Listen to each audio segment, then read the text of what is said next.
ರೇಷ್ಮೆ ಐಸಿರಿ. ರೇಷ್ಮೆ ಕೃಷಿ ತಾಂತ್ರಿಕತೆಗಳನ್ನು ಕುರಿತ ಬಾನುಲಿ ಸರಣಿ. ರೇಷ್ಮೆ ಐಸಿರಿ ಬೆಳೆಯಲು ಕೃಷಿಕರ ಪಾಲಿಗೆ ಸಿರಿಸಿರಿ.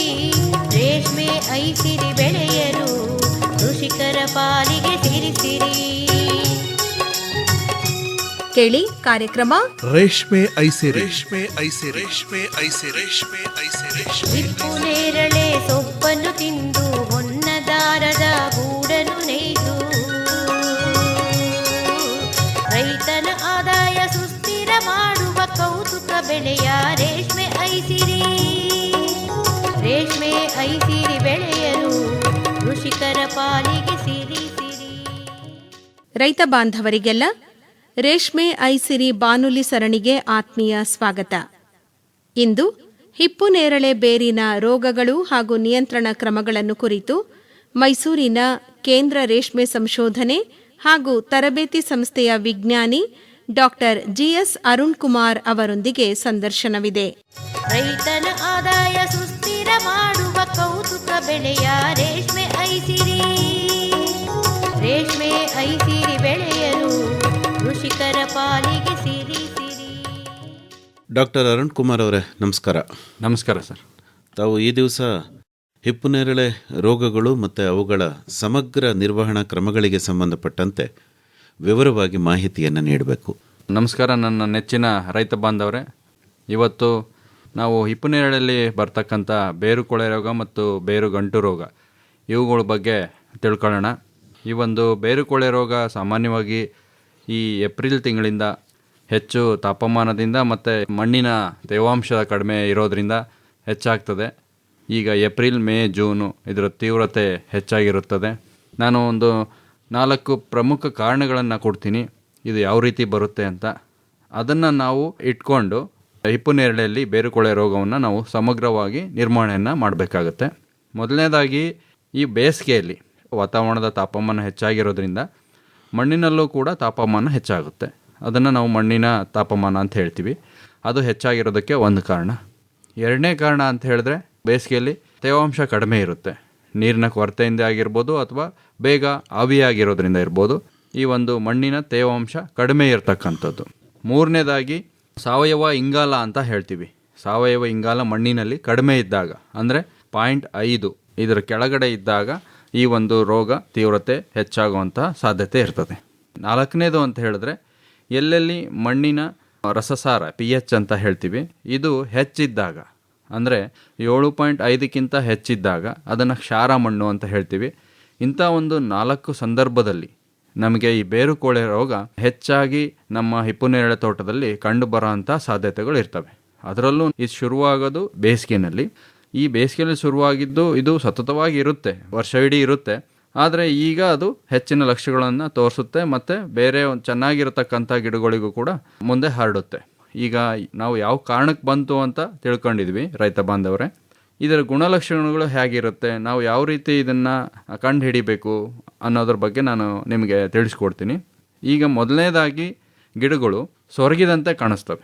ಸಡನ್ನಾಗಿ ಇಲ್ಲಿ ಏನು ನಮ್ಮ ತೋಟದಲ್ಲಿ ಈ ಬೇಸಿಗೆನಲ್ಲಿ ಅಲ್ಲೊಂದು ಇಲ್ಲೊಂದು ಒಂದು ಮೂಲೆಯಲ್ಲಿ ಶುರುವಾಗುತ್ತೆ ಅಥವಾ ಎಲ್ಲೋ ಒಂದು ಭಾಗದಲ್ಲಿ ಎಲ್ಲಿ ನಮಗೆ ಸಾವಯವ ಇಂಗಾಲ ಕಡಿಮೆ ಇರುತ್ತೆ, ಅಂತಹ ಒಂದು ಪೋಷಕಾಂಶಗಳ ಕೊರತೆ ಇರುತ್ತೆ, ಅಂತಹ ಒಂದು ಜಾಗದಲ್ಲಿ ಗಿಡಗಳು ಸೊರಗಿದಂತೆ ಕಾಣಿಸ್ತವೆ. ಮೊದಲು ಸೊರಗೋದು ಅಂತ ಹೇಳಿದ್ರೆ ಅರ್ಧ ಗಿಡ ಸೊರಗಿರ್ಬೋದು ಅಥವಾ ಪೂರ್ತಿ ಗಿಡ ಸೊರಗಿರ್ಬೋದು.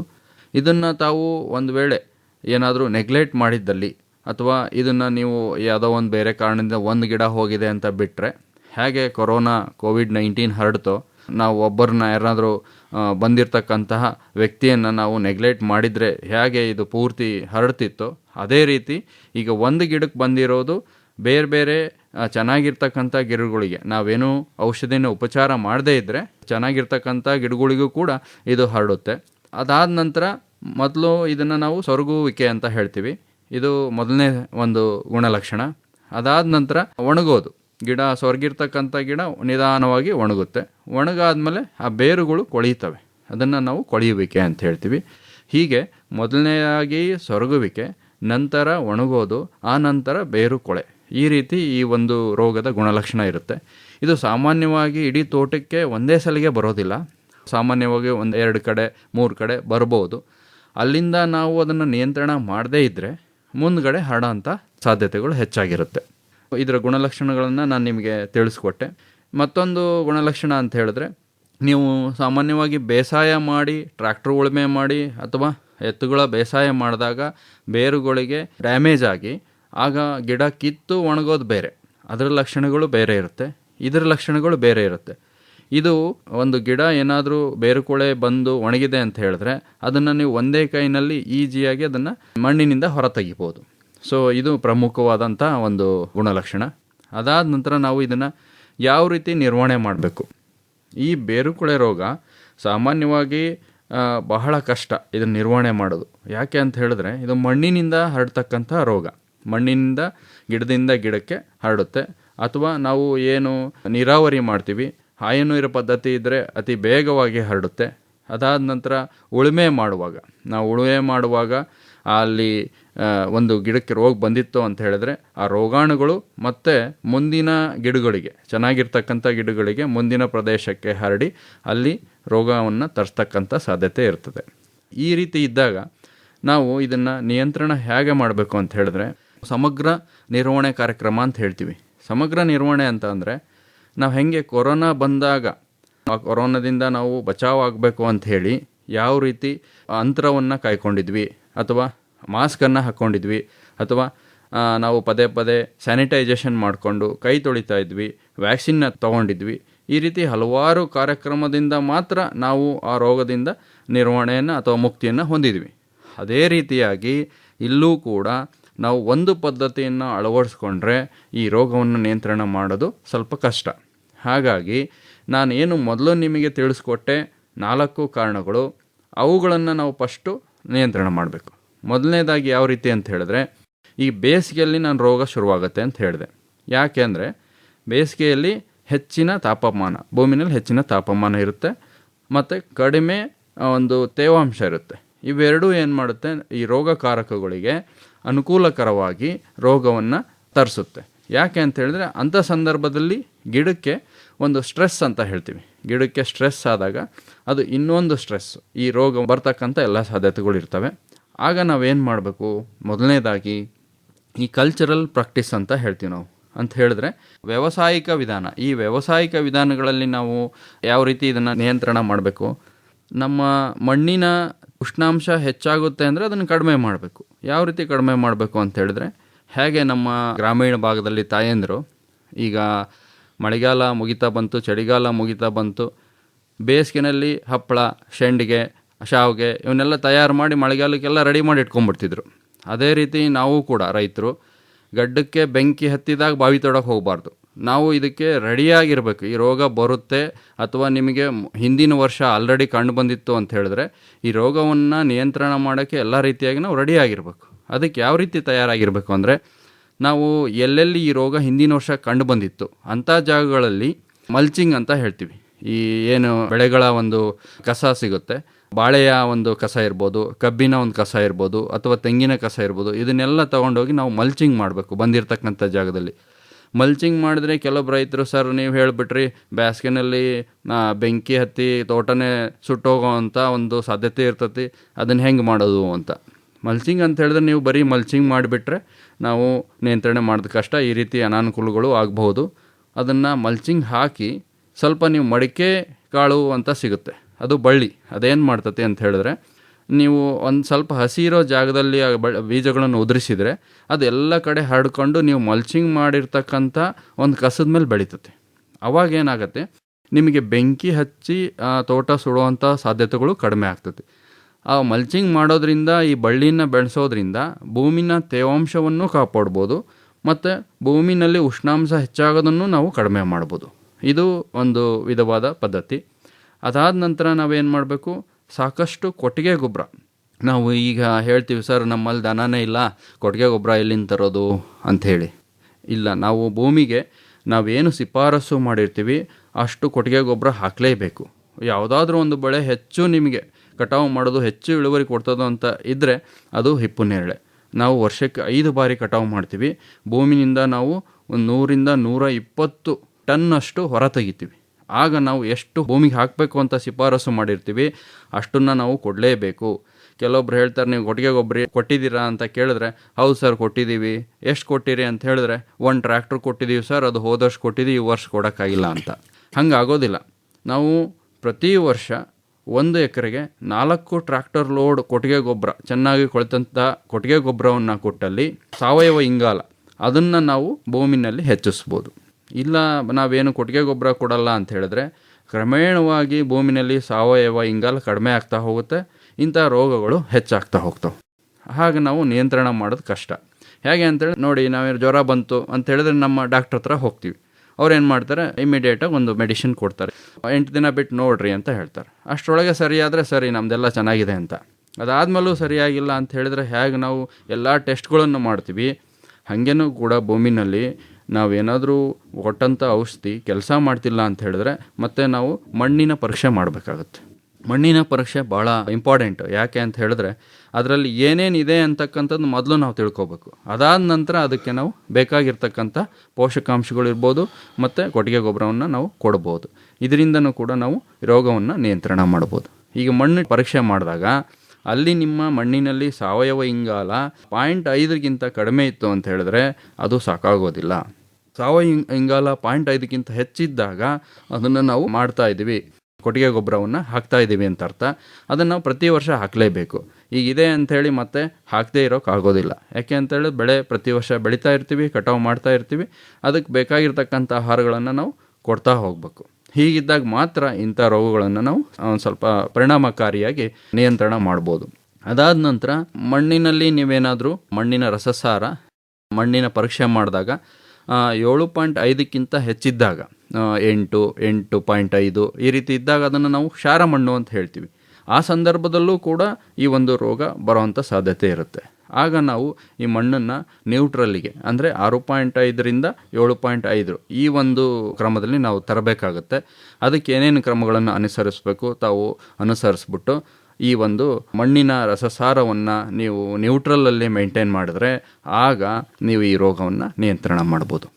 ಅದಾದ ನಂತರ ಇಮಿಡಿಯೇಟಾಗಿ ನಮ್ಮ ರೈತರು ಏನು ಅಂದರೆ, ಸರ್ ಈಗ ಬಂದುಬಿಟ್ಟಿದೆ, ಈಗೇನು ಮಾಡೋದು, ನಮಗೆ ಯಾವುದಾದ್ರೂ ಒಂದು ಮಾರ್ಕೆಟಿನಲ್ಲಿ ಸಿಗ್ತಕ್ಕಂಥ ಒಂದು ಶಿಲೀಂಧ್ರನಾಶಕವನ್ನು ಹೇಳಿ ಅಂತ ಹೇಳ್ತಾರೆ. ನಮ್ಮ ಒಂದು ಸಂಸ್ಥೆಯಿಂದ ರಾಟ್ಫಿಕ್ಸ್ ಅಂತಕ್ಕಂಥ ಒಂದು ಶಿಲೀಂಧ್ರನಾಶಕವನ್ನು ನಾವು ಅಭಿವೃದ್ಧಿಪಡಿಸಿದ್ದೀವಿ. ಆ ರಾಟ್ಫಿಕ್ಸನ್ನು ನಾವು 5 ಗ್ರಾಮ್ 1 ಲೀಟ್ರಂತೆ 10 ಗ್ರಾಮು 2 ಲೀಟ್ರಿಗೆ ದ್ರಾವಣವನ್ನು ಮಿಶ್ರಣ ಮಾಡಿಕೊಂಡು ಎಲ್ಲಿ ಬಂದಿದೆ ರೋಗ ಅಂಥ ಗಿಡಗಳಿಗೆ ಪಾತಿಯನ್ನು ಮಾಡಿ ಗಿಡಗಳನ್ನು ಒಂದು ಅರ್ಧ ಅಡಿ ಅಥವಾ 1 ಅಡಿ ಮೇಲ್ಗಡೆ ರೆಂಬೆಗಳನ್ನು ಕಟಾವು ಮಾಡಿ ಅದರ ಮೇಲ್ಗಡೆಯಿಂದ ಸುರಿಬೇಕಾಗುತ್ತೆ ದ್ರಾವಣವನ್ನು. ಅದು 10 ಗ್ರಾಮ್ 2 ಲೀಟ್ರ್ ನೀರಿಗೆ ರಾಟ್ಫಿಕ್ಸನ್ನು ನಾವು ಮೇಲ್ಗಡೆಯಿಂದ ಸುರಿಬೇಕಾಗುತ್ತೆ. ಸುರಿದಾದ ನಂತರ ಏನು ಪಾತಿ ಮಾಡಿರ್ತೀವಿ ಆ ಮಣ್ಣನ್ನು ಮುಚ್ಚಿ ಕೈಯಿಂದ ಸ್ವಲ್ಪ ಒತ್ತಬೇಕಾಗುತ್ತೆ. ಈ ರೀತಿ ಪದ್ಧತಿಯನ್ನು ನಾವು ಬರೀ ರೋಗ ಬಂದಿರತಕ್ಕಂಥ ಗಿಡ ಮಾತ್ರ ಅಲ್ಲ, ಸುತ್ತಮುತ್ತಲೂ ಇರತಕ್ಕಂಥ ಆರೋಗ್ಯವಂತ ಗಿಡಗಳಿಗೂ ಕೂಡ ನಾವು ಇದನ್ನು ಉಪಚರಿಸಬೇಕು. ಇದಾದ ನಂತರ ನೀರನ್ನು 1-2 ದಿನ ಕೊಡಬಾರ್ದು. ಮೊದಲೇ ನೀರು ಕೊಟ್ಕೊಂಡು ಈ ಒಂದು ಉಪಚಾರವನ್ನು ಮಾಡಬೇಕು. ನೀರನ್ನು 1-2 ದಿನ ಬಿಟ್ಟು ಕೊಟ್ಟರೆ ಮತ್ತೆ ಚೇತರಿಸ್ಕೊಳ್ತವೆ. ಅದಾದ ನಂತರ ಆರೋಗ್ಯವಂತ ಗಿಡಗಳನ್ನು ನೀವು ಪಡ್ಕೋಬೋದು. ಒಂದು ವೇಳೆ ನಾವು ಈ ರೋಗವನ್ನು ಸ್ವಲ್ಪ ತಡವಾಗಿ ಕಂಡು ಹಿಡಿದ್ರೆ, ಆಲ್ರೆಡಿ ಒಣಗಿ ಹೋಗಿತ್ತು ಅಂತ ಹೇಳಿದ್ರೆ ಆಗ ಇದನ್ನು ನಿಯಂತ್ರಣ ಮಾಡೋದು ಕಷ್ಟ. ಗಿಡ ಸೊರಗಿರೋವಂತಹ ಸಂದರ್ಭದಲ್ಲಿ ನಾವು ಈ ಒಂದು ಉಪಚಾರವನ್ನು ಮಾಡಿದ್ದೇ ಆದಲ್ಲಿ ಗಿಡಗಳನ್ನು ಮತ್ತೆ ಬದುಕಿಸ್ಕೊಂಡು ಉತ್ಪಾದನೆಯನ್ನು ಪಡಿಬೋದು. ಆದರೆ ಗಿಡ ಒಣಗೋ ಅಂಥ ಹಂತಕ್ಕೆ ಬಿಟ್ಟು ಅದಾದ ನಂತರ ನಾವು ಉಪಚಾರ ಮಾಡೋಕ್ಕೆ ಹೋದರೆ ಆ ಗಿಡನ ನಾವು ಬದುಕಿಸೋದು ಕಷ್ಟ. ಇದೇ ರೀತಿಯಾಗಿ ಮತ್ತೊಂದು ರಾಸಾಯನಿಕ ವಿಧಾನ ಅಂತ ಹೇಳಿದ್ರೆ ಇದನ್ನು ನಾವು ಕಾಂಬಿ ಪ್ರಾಡಕ್ಟ್ ಅಂತೀವಿ.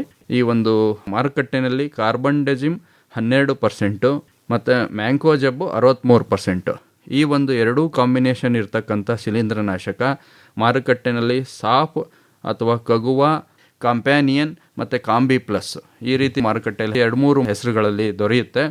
ಇದನ್ನು ತಾವು ಎಲ್ಲಾದರೂ ಈ ರೀತಿ ಒಂದು ಕೀಟಗಳು ಕಾಣಿಸ್ಕೊಂಡ್ರೆ ತ್ವರಿತವಾಗಿ ನೀವು ಅದನ್ನು ಮಾರುಕಟ್ಟೆಯಿಂದ ತಗೊಂಬಂದು 1 ದಿನವೂ ನೀವು ತಡ ಮಾಡ್ದೇ ಮಾರುಕಟ್ಟೆಯಿಂದ ತಗೊಂಬಂದು 2 ಗ್ರಾಮ್ 1 ಲೀಟ್ರ್ ನೀರಿನಂತೆ 2 ಗ್ರಾಮ್ 1 ಲೀಟ್ರ್ ನೀರಿಗೆ ಹಾಕಿ ಆ ರೀತಿ ಒಂದು ಗಿಡಗಳ ಆಧಾರದ ಮೇಲೆ, ಗಿಡಗಳ ವಯಸ್ಸಿನ ಆಧಾರದ ಮೇಲೆ, ಈಗ ನಿಮಗೆ 5 ವರ್ಷದ ಗಿಡ ಇತ್ತು ಅಂತ ಹೇಳಿದ್ರೆ ಅಲ್ಲಿ ಒಂದು 5 ಲೀಟ್ರ್ ದ್ರಾವಣ ಬೇಕಾಗುತ್ತೆ.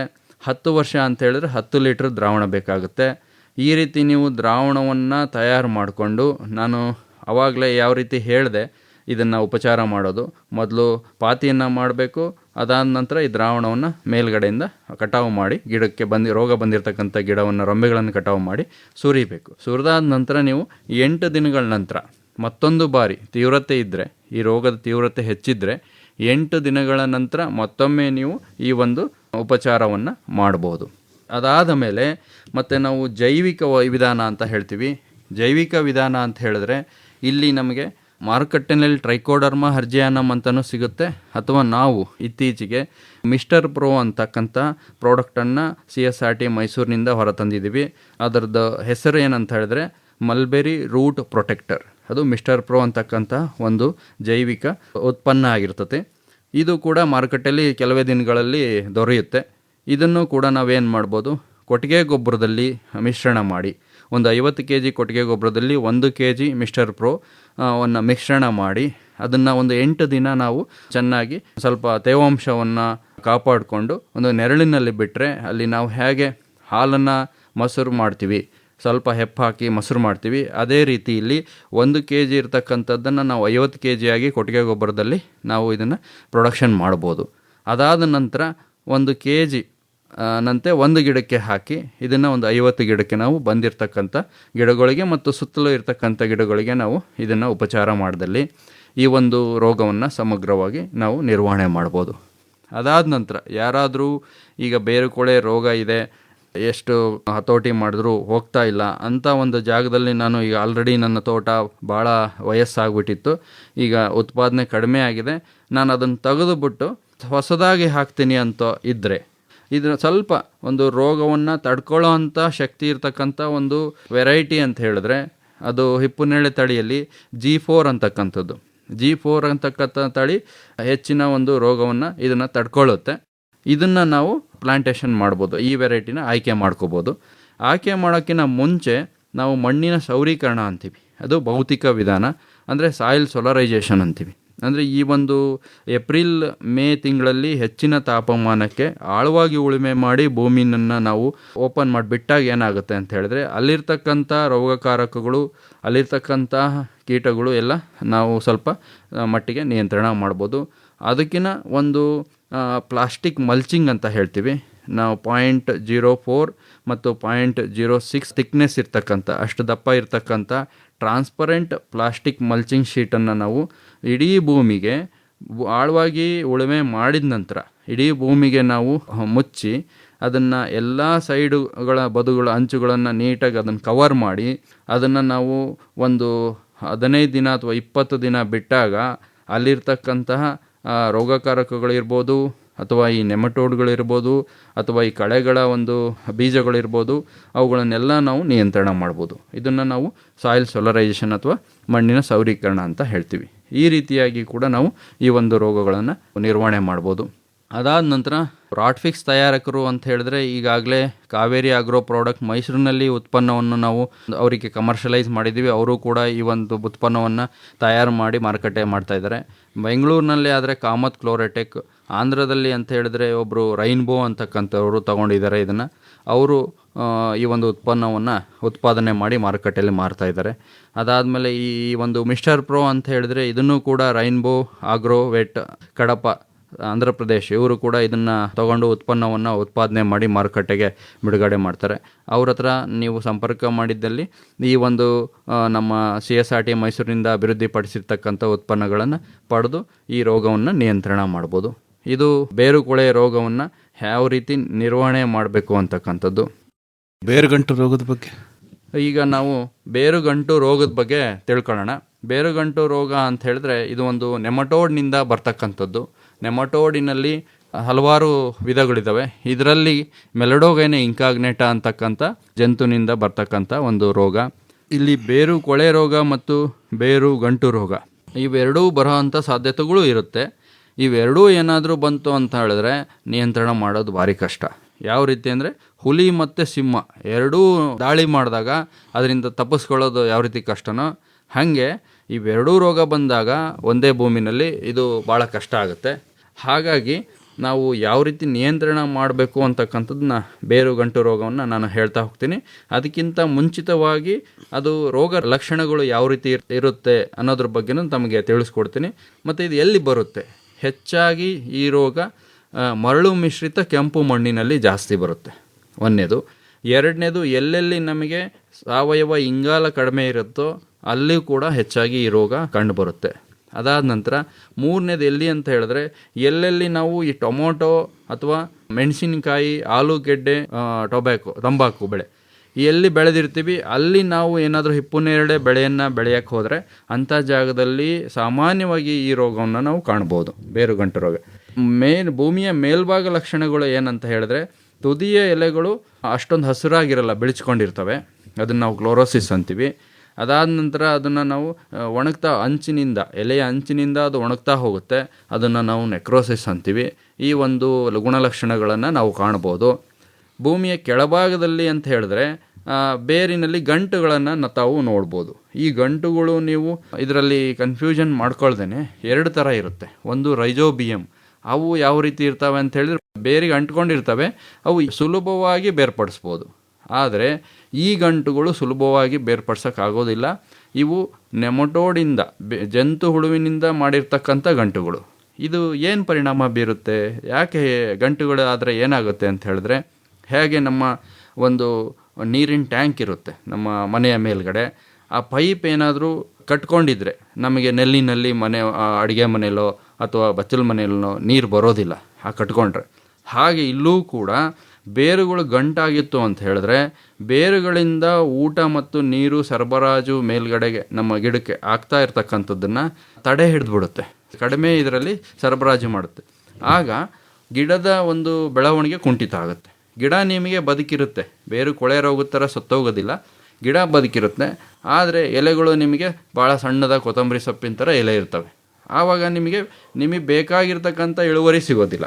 ಆ ಬೇಕಾಗಿರ್ತಕ್ಕಂಥ ಇಳುವರಿ ಬೇಕು, ಈ ರೋಗವನ್ನು ನಾವು ನಿಯಂತ್ರಣ ಮಾಡಬೇಕು ಅಂತ ಹೇಳಿದ್ರೆ ಇದರಲ್ಲೂ ಕೂಡ ನಾನು ಆವಾಗಲೇ ಕೊಳೆ ರೋಗವನ್ನು ಯಾವ ರೀತಿ ನಿಯಂತ್ರಣ ಮಾಡಬೇಕು ಅದೇ ರೀತಿಯಾಗಿ ಸಮಗ್ರವಾಗಿ ನಾವು ಕಾರ್ಯಕ್ರಮಗಳನ್ನು ಹೇಳ್ತಾ ಹೋಗ್ತೀನಿ. ಆ ಕಾರ್ಯಕ್ರಮಗಳನ್ನು ಅಳವಡಿಸ್ಕೊಂಡ್ರೆ ಮಾತ್ರ ಈ ರೋಗವನ್ನು ನಾವು ನಿಯಂತ್ರಣ ಮಾಡ್ಬೋದು. ಈ ಕಲ್ಚರಲ್ ಪ್ರಾಕ್ಟೀಸ್, ವ್ಯಾವಸಾಯಿಕ ವಿಧಾನ ಅಂತ ಹೇಳಿದ್ರೆ ಇವನ್ನ ಹೇಳ್ಕೊಡ್ತೀನಿ ಯಾವ ರೀತಿ ಮಾಡಬೇಕು ಅಂತ. ಮೊದಲನೇದಾಗಿ ಈ ರೋಗ ಎಲ್ಲರೂ ಹೆಚ್ಚಿದ್ದಾಗ ನಾವು ಈ ಚಂಡಿ ಹೂವು ಅಂತ ಹೇಳ್ತೀವಿ, ಮ್ಯಾರಿಗೋಲ್ಡ್, ಚಂಡಿ ಹೂವು, ಇವುಗಳನ್ನು ಬೆಳೆಯೋದ್ರಿಂದ ಈ ನಮ್ಮ ಹಿಪ್ಪುನೇರಳೆಯ ಗಿಡದ ಅಂತರದಲ್ಲಿ ಈ ಗಿಡಗಳನ್ನು, ಚೆಂಡು ಹೂವಿನ ಗಿಡಗಳನ್ನು ಅಥವಾ ಸೆಣಬನ್ನು ಅಥವಾ ಸಾಸಿವೆ ಇವನ್ನೆಲ್ಲ ಬೆಳೆಯೋದ್ರಿಂದ ಏನಾಗುತ್ತೆ, ಅವು ಬೇರಿನ ಮುಖಾಂತರ ಈ ಜಂತುಗಳನ್ನು ನಿರ್ವಹಣೆ ಮಾಡೋಕ್ಕೆ ಕೆಲವೊಂದು ರಾಸಾಯನಿಕವನ್ನು ರಿಲೀಸ್ ಮಾಡ್ತವೆ ಬೇರಿನ ಮುಖಾಂತರ. ಅವು ಯಾವಪ್ಪ ಅಂತ ಹೇಳಿದ್ರೆ ಮರಿಗೋಲ್ಡ್, ಚೆಂಡು ಹೂವಿನಿಂದ ನಾವು ಆಲ್ಫಾ ಟರ್ಟಿನೈಲ್ ಅಂತಕ್ಕಂಥ ಒಂದು ರಾಸಾಯನಿಕ ಕಾಂಪೌಂಡ್ಗಳು ಬೇರಿನ ಮುಖಾಂತರ ಭೂಮಿನಲ್ಲಿ ಬಿಡೋದ್ರಿಂದ ಏನಾಗುತ್ತೆ, ಈ ಜಂತು ಹುಳುಗಳು ಮುಂದೆ ಚೆನ್ನಾಗಿರ್ತಕ್ಕಂಥ ಗಿಡಗಳಿಗೆ ಹೋಗೋವಂಥದ್ದನ್ನು ನಾವು ನಿಯಂತ್ರಣ ಮಾಡ್ಬೋದು. ಅದಾದ ನಂತರ ಜಂತು ಹುಳುಗಳು ಕೂಡ ಅದರೊಂದು ಪಾಪ್ಯುಲೇಷನ್ನು ಕಡಿಮೆ ಮಾಡ್ಬೋದು. ಆಗ ಈ ರೋಗ ತೀವ್ರತೆ ಕಡಿಮೆ ಆಗುತ್ತೆ. ಇದು ನಾವು ವ್ಯಾವಸಾಯಿಕ ವಿಧಾನ ಅಂತ ಹೇಳ್ತೀವಿ. ಅದಾದ ನಂತರ ನಾವು ಕೊಟ್ಟಿಗೆ ಗೊಬ್ಬರ, ಏನು ನಾನು ಬೇರುಕೊಳೆ ರೋಗವನ್ನು ನಿರ್ವಹಣೆ ಮಾಡುವಾಗ ಹೇಳಿಕೊಟ್ಟೆ, 4 ಟ್ರ್ಯಾಕ್ಟರ್ ಲೋಡು 1 ಎಕರೆಗೆ ಕೊಟ್ಟಿಗೆ ಗೊಬ್ಬರವನ್ನು ಹಾಕೋದ್ರಿಂದನೂ ಕೂಡ ಈ ರೋಗವನ್ನು ನಿಯಂತ್ರಣ ಮಾಡ್ಬೋದು. ಇದು ನಮ್ಮ ಸಾವಯವ ಇಂಗಾಲವನ್ನು ಹೆಚ್ಚಿಸುತ್ತೆ. 0.5 ನಾನೇನು ಹೇಳ್ತೀನಿ ಅದಕ್ಕಿಂತ ಹೆಚ್ಚಿದ್ದಾಗ ಈ ರೋಗವನ್ನು ನಾವು ಕೂಡ ನಿಯಂತ್ರಣವನ್ನು ಮಾಡ್ಬೋದು. ಅದಾದ ನಂತರ ಆವಾಗಲೇ ಹೇಳುವಾಗ ನಾನು ಒಂದು ಮರ್ತುಬಿಟ್ಟಿದ್ದೆ, ಅದೇನು ಅಂತ ಹೇಳಿದ್ರೆ ಬೇವಿನ ಹಿಂಡಿ ನಾವು ಏನು ಶಿಫಾರಸು ಮಾಡ್ತೀವಿ 1 ಎಕರೆಗೆ ಅಂತ ಹೇಳಿದ್ರೆ 800 kg ಬೇವಿನ ಹಿಂಡಿಯನ್ನು 1 ವರ್ಷಕ್ಕೆ ನಾವು ಕೊಡಬೇಕಾಗುತ್ತೆ 1 ಎಕರೆಗೆ. ಅದನ್ನು ನಾವು ಇಲ್ಲ ಸರ್ 800 kg ಒಂದೇ ಸಲಿಗೆ ತಂದು ಹಾಕೋದು ಭಾಳ ಕಷ್ಟ ಆಗುತ್ತೆ, ಅದಕ್ಕೆ ನೀವು 2 ಪದ್ಧತಿ ಮಾಡ್ಕೋಬೋದು. ನೀವು 400 kg ಮುಂಗಾರಿಗೆ 400 kg ಹಿಂಗಾರಿಗೆ ಈ ರೀತಿ ನೀವು 2 ಡೋಸೇಜ್ನಲ್ಲಿ ಈ ಬೇವಿನ ಹಿಂಡಿಯನ್ನು ಕೊಡ್ಬೋದು. ಇದನ್ನು ಬೇಕಾದ್ರೆ ಕೊಟ್ಟಿಗೆ ಗೊಬ್ಬರ ಜೊತೆ ಮಿಶ್ರಣ ಮಾಡಿ ಕೂಡ ಕೊಡ್ಬೋದು, ಅಥವಾ ಬುಡಕ್ಕೆ ನೀವು ಬೇವಿನ ಹಿಂಡಿಯನ್ನು ಹಾಕ್ಬೋದು. ಹಾಕೋದ್ರಿಂದ ಇವೆರಡೂ ಮಣ್ಣಿನಿಂದ ಬರ್ತಕ್ಕಂಥ ರೋಗಗಳನ್ನು ನಾವು ನಿಯಂತ್ರಣ ಮಾಡ್ಬೋದು. ಅದಾದ ನಂತರ ಈ ರಾಸಾಯನಿಕ ವಿಧಾನ ಅಂಥೇಳಿ ಕೆಲವೊಬ್ಬರು ರೈತರು ಕೇಳ್ತಾರೆ, ಸರ್ ನಾವು ಇವೆಲ್ಲ ಈಗಾಗಲೇ ಬಂದ್ಬಿಟ್ಟಿದೆ, ಎಷ್ಟಾದ ಖರ್ಚಾದರೂ ಪರವಾಗಿಲ್ಲ, ನಾವು ಇದನ್ನು ನಿಯಂತ್ರಣ ಮಾಡೋಕ್ಕೆ ತಯಾರಿದ್ದೀವಿ ಅಂಥವರಿಗೆ ನಾವು ಒಂದು ಉತ್ಪನ್ನವನ್ನು ಕಂಡುಹಿಡಿದಿದ್ದೀವಿ. ಅದು ಯಾವುದು ಅಂತ ಹೇಳಿದ್ರೆ ಫ್ಲೂಫೈರಮ್ ಅಂತಕ್ಕಂಥ ಒಂದು ಜಂತುನಾಶಕ ಮಾರುಕಟ್ಟೆನಲ್ಲಿ ಸಿಗುತ್ತೆ. ಈ ಫ್ಲೂಫೈರಮ್ ಅಂತಕ್ಕಂಥದ್ದು ವೇಲಮ್ ಪ್ರೈಮ್ ಅಂತಕ್ಕಂಥ ಒಂದು ಮಾರುಕಟ್ಟೆ ಹೆಸರಿನಲ್ಲಿ ಸಿಗುತ್ತೆ. ಇದನ್ನು ನಾವು 1 ml 1 ಲೀಟ್ರ್ ನೀರಿಗೆ ಮಿಶ್ರಣ ಮಾಡಿ ಡ್ರೆಂಚಿಂಗ್ ಅಂತ ಏನು ಹೇಳ್ತೀವಿ, ಭೂಮಿಗೆ ಹಾಕೋದು, ಗಿಡದ ಬುಡಕ್ಕೆ ಸುರಿಯೋದು, ಈ ರೀತಿ ಮಾಡೋದ್ರಿಂದ ಈ ರೋಗವನ್ನು ನಾವು ನಿಯಂತ್ರಣ ಮಾಡ್ಬೋದು. ಇದು ಬರೀ ಒಂದು ಗಿಡಕ್ಕೆ ಹಾಕಿದರೆ ನಿಯಂತ್ರಣ ಆಗೋದಿಲ್ಲ. ಭೂಮಿನಲ್ಲಿ ಇರೋದ್ರಿಂದ ಇದೆಲ್ಲ ಕಡೆ ಹರಡಿರ್ತಕ್ಕಂಥ ಸಾಧ್ಯತೆಗಳು ಹೆಚ್ಚಿರುತ್ತೆ. ಹಾಗಾಗಿ ಇಡೀ ತೋಟಕ್ಕೆ ಕೂಡ ನಾವು ಜಂತುನಾಶಕವನ್ನು ಸುರಿಬೇಕಾಗುತ್ತೆ. ಅದಾದ ನಂತರ ನಮ್ಮ ರೈತರು ಕೇಳ್ತಾರೆ, ಸರ್ ಈ ಸುರಿದಾದ ನಂತರ ಎಷ್ಟು ದಿನಗಳ ನಂತರ ನಾವು ಈ ಸೊಪ್ಪನ್ನು ಹುಳುಗಳಿಗೆ ಮೇಯಿಸಲಿಕ್ಕೆ ಉಪಯೋಗಿಸ್ಬೇಕು ಅಂತ. ಅದು 15 ದಿನಗಳ ನಂತರ. ಏಕೆ ಅಂತ ಹೇಳಿದ್ರೆ ಇದು ಜಂತುನಾಶಕ ಇರೋದರಿಂದ ಅದರದ್ದು ಎಫೆಕ್ಟು 15 ದಿನ ಇರುತ್ತೆ. ಹಾಗಾಗಿ 15 ದಿನದ ನಂತರ ರೈತರು ಈ ಒಂದು ಸೊಪ್ಪನ್ನು ತಮ್ಮ ಹುಳುಗಳು ಮೇಯಿಸಲಿಕ್ಕೆ ಉಪಯೋಗಿಸ್ಬೋದು. ಅದಾದ ನಂತರ ನಾವು ಇಲ್ಲಿ ಕೂಡ ಜೈವಿಕ ವಿಧಾನ ಅಂತಲೂ ಇದೆ. ಜೈವಿಕ ವಿಧಾನ ಅಂತ ಹೇಳಿದ್ರೆ ನಾನೇನು ಆವಾಗಲೇ ಹೇಳಿದೆ ಮಿಸ್ಟರ್ ಪ್ರೋ ಅಂತಕ್ಕಂಥದ್ದು, ಅದರಲ್ಲೂ ಕೂಡ ಈ ಒಂದು ರಿಸಲ್ಟ್ ಗೊತ್ತಾಗ್ತಾ ಇದೆ. ಈ ಜಂತುಗಳನ್ನು ಕೂಡ ನಿರ್ವಹಣೆ ಮಾಡ್ಬೋದು ಅಂತ ಹೇಳಿ. ಅದಲ್ಲದೆ ಟ್ರೈಕೋಡರ್ಮಾ ಹರ್ಜಿಯಾನಮ್ ಅಂತಕ್ಕಂಥ ಮಾರುಕಟ್ಟೆನಲ್ಲಿ ನಿಮಗೆ ಜೈವಿಕ ನಿಯಂತ್ರಣ ಒಂದು ಶಿಲೀಂಧ್ರ ಸಿಗುತ್ತೆ. ಇದನ್ನು ಕೂಡ ನೀವು 1 kg-ಯನ್ನು 50 kg-ನಲ್ಲಿ ಈ ಉತ್ಪನ್ನವನ್ನು ಮತ್ತೆ ಮಲ್ಟಿಪ್ಲೈ ಮಾಡಿ, ಹೆಂಗೆ ನಾನು ಹೇಳಿದೆ ನಿಮಗೆ ಹಾಲನ್ನು ಮೊಸರು ಹೇಗೆ ಮಾಡ್ತೀವಿ ಆ ರೀತಿ ಒಂದು 8 ದಿನ ತನಕ ಒಂದು ನೆರಳಿನಲ್ಲಿ ಹಾಕಿ ಮಿಶ್ರಣ ಮಾಡಿ ತೇವಾಂಶವನ್ನು ಕಾಪಾಡಿಕೊಂಡ್ರೆ ನಿಮಗೆ 1 kg ಇರೋದು 50 kg ನಿಮಗೆ ಟ್ರೈಕೋಡರ್ಮಾ ಹರ್ಜಿಯಾನಮ್ನ ಎನ್ರಿಚ್ಡ್ ಒಂದು ಕೊಟ್ಟಿಗೆ ಗೊಬ್ಬರ ಸಿಗುತ್ತೆ. ಅದನ್ನು ನಾವು ಒಂದು ಗಿಡಕ್ಕೆ ಅರ್ಧ kg-ನಂತೆ ಅಥವಾ 1 kg-ನಂತೆ ಎಲ್ಲೆಲ್ಲಿ ಬಂದಿದೆ ಅದನ್ನು ಹಾಕೋದ್ರಿಂದ ಗಂಟು ರೋಗವನ್ನು ನಿರ್ವಹಣೆ ಮಾಡ್ಬೋದು. ಈ ಎರಡೂ ರೋಗ ಇದ್ದಾಗ, ಈ ಎರಡೂ ರೋಗಗಳು ಬೇರು ಗಂಟು ರೋಗ ಅಥವಾ ಬೇರು ಕೊಳೆ ರೋಗ ಎರಡೂ ಇದ್ದಾಗ ಜೈವಿಕ ನಿಯಂತ್ರಣದಿಂದನೇ ನಾವು ಇದನ್ನು ಹೆಚ್ಚಾಗಿ ಪರಿಣಾಮಕಾರಿಯಾಗಿ ನಾವು ಈ ರೋಗಗಳನ್ನು ನಿಯಂತ್ರಣ ಮಾಡ್ಬೋದು. ಅದಾದ ನಂತರ ಈಗ ರೋಗ ನಿರೋಧಕ ತಳಿ ಅಂತ ಹೇಳಿದ್ರೆ ಯಾವುದು ಈ ಒಂದು ಬೇರುಗಂಟು ರೋಗಕ್ಕಿಲ್ಲ.